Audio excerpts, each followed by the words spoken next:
Hello বন্ধুরা, কেমন আছো সকলে? আশা করছি ভালো আছো। আমিও বেশ ভালো আছি।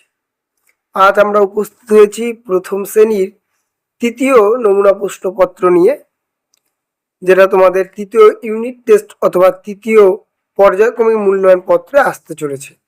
এখানে সম্পূর্ণ প্রশ্ন এবং উত্তর তোমাদের হাতের মুঠোয় তুলে ধরা হচ্ছে। ইউটিউব চ্যানেল থেকে প্রথমবার ভিডিওটি দেখে থাকলে ইউটিউব চ্যানেলটিকে সাবস্ক্রাইব করবে। ফেসবুক পেজ থেকে দেখে থাকলে পেজটিকে ফলো শেয়ার করবে, যাতে এরকম ভিডিও তোমরা পেতে পারো। শুরু করছি আজকের ভিডিও। প্রথমেই বলেছে, দেখো এখানে তোমাদের যে একের দাগে রিকার যোগ দেওয়া দুটি শব্দ লেখো। তাই আমরা এখানে রিকার দেওয়া দুখানা শব্দ দিচ্ছি। একটি হচ্ছে মৃগ, একটি হচ্ছে গৃহ। এই তোমাদের দুটি রিকার যোগে স্বপ্ন। এছাড়াও তোমরা লিখতে পারো ঋষি, ঠিক আছে, রিক, এগুলাও তোমরা লিখতে পারো। এরপরে আসছি, বলেছে এলোমেলো শব্দ সাজিয়ে লেখো। এখানে বলেছে এলোমেলো শব্দ দ্বিতীয় দাগে এলোমেলো কথাগুলি সাজিয়ে লিখো। কয়েক দাগে বলেছে বাটিতে মাছের চাদু দাদা ছাড়ায় আস। এটা আমরা এবার লিখবো চাদু দাদু বাটিতে মাছের আঁশ ছাড়ায়। দ্বিতীয় লিখব মুড়ি খায় রোদে রহিম। তাহলে লিখব রহিম মুড়ি খায় রোদে। দেখতে পারছো? তারপরে বলেছে তোমাদের 3 নম্বরে অর্থাৎ খতে, খয়ের দাগে বলেছে ফাঁকা যায় হেঁকে নিয়ে কাকা পাচু। তাই লিখবে পাচু কাকা ঝাঁকা নিয়ে হেঁকে যায়। হেঁকে মানে জোরে হেঁটে যাওয়া। তারপরে বলেছে তোমাদের, দেখো এখানে কোন ঋতুতে, তৃতীয় নম্বরে বলেছে তৃতীয় দাগে কোন ঋতুতে কি হয় তা তোমরা লিখবে।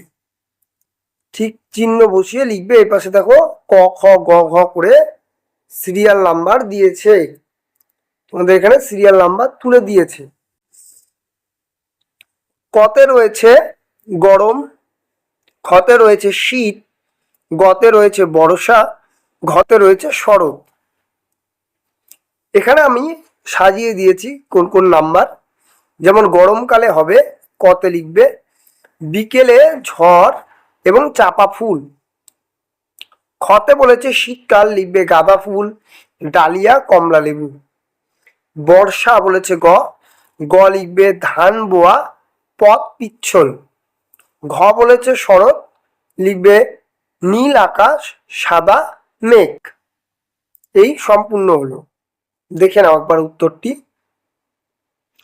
4 দাগে বলেছে নিম্নলিখিত নিচের প্রশ্নগুলি এক কথায় উত্তর লেখো। কতে বলেছে বোলপুরের কাছের নদীর নাম কি, লিখবে কোপাই। খতে বলেছে বিদ্রোহী কবি কে ছিলেন, লিখবেন কাজী নজরুল ইসলাম। গতে বলেছে বনে বা দ্বারে কবিতার লেখক কে ছিলেন, লিখবেন কুসুম কুমারী দাস। এবং আমাকে জানাবে কুসুম কুমারী দাস কার মা, এটা তোমরা কমেন্ট পিনতে জানাবে। তারপরে 5 দাগে বলেছে রাইট দ্য ইংলিশ মিনিং। এখানে দেওয়া আছে এতে ছাগল, লিখবে গোট, জিও এটি গোট। বিতে বলেছে তালা, লিখবে লক, এলো সি কে লক। সিতে বলেছে রাস্তা, লিখবে রোড, আর ও এডি রোড। ডিতে বলেছে তোমাদের জাহাজ, লিখবে ship, S H I P ship. দেখে নাও একবার। 6 দাগে বলেছে রিঅ্যারেঞ্জ করো এলোমেলো শব্দ। এতে এটি হবে ক্লক, সি এল ও সি কে। এবং বিতে বলেছে যেটা সেটি হবে শিপ, শিপ মানে ভেড়া। তারপরে 7 দাগে বলেছে ঠিক মতো চিহ্ন বসাও। এখানে এগুলা করে দেওয়া আছে, তোমরা একটু ভালো করে দেখে নেবে। 8 দাগে বলেছে, 8 দাগে বলেছে তোমাদের যে 8 দাগে বলেছে আগের ঘর ও পরের ঘরের সংখ্যা লেখো।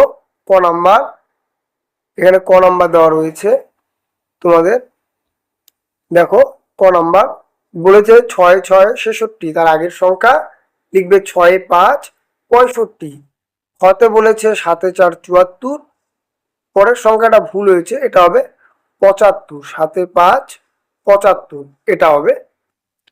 তারপরে গ নাম্বার বলেছে 52, লিখবে এটা 51, 5 1 51। ঘতে বলেছে 69, লিখবে 7 0 70। 9 নাম্বারে বলেছে নানাভাবে 10 বানাও, এখানে করে দিয়েছি, দেখতেই পারছো একটা দিয়েছে 0 যোগ 10 সমান সমান 10, ঠিক এভাবে বানাইছি। 5 যোগ 5 10, 8 যোগ 2 10, 4 যোগ 2 10 এবং 7 যোগ 3 10। তারপরে 8 10-এর দাগে বলেছে সমাধান করো, 10-এর দাগে বলেছে সমাধান করো। বলেছে ঘাসের ওপর 8টি ফড়িং বসে আছে, সেখানে 5টি ফড়িং এসে বসলো, মোট কটি ফড়িং হলো? তাহলে এটা যোগ করতে হবে, লিখতে হবে 8 যোগ 5 সমান সমান 1 3 13। এই তোমাদের নমুনা প্রশ্ন প্রথম শ্রেণীর তৃতীয় পর্যায়ক্রমিক মূল্যায়নের জন্য। ভিডিওটি ভালো লেগে থাকলে অবশ্যই ইউটিউব চ্যানেলটিকে সাবস্ক্রাইব করবে, ফেসবুক পেজ থেকে দেখে থাকলে পেজটিকে ফলো ও শেয়ার করবে এবং পাশে থাকবে। আমরা এরকম ভিডিও প্রতিনিয়তই তুলে ধরছি। আজ এখানেই শেষ করছি, দেখা হবে নতুন একটি ভিডিও নিয়ে। ততক্ষণ ভালো থাকবে, সুস্থ থাকবে, সর্বোপরি পড়াশোনা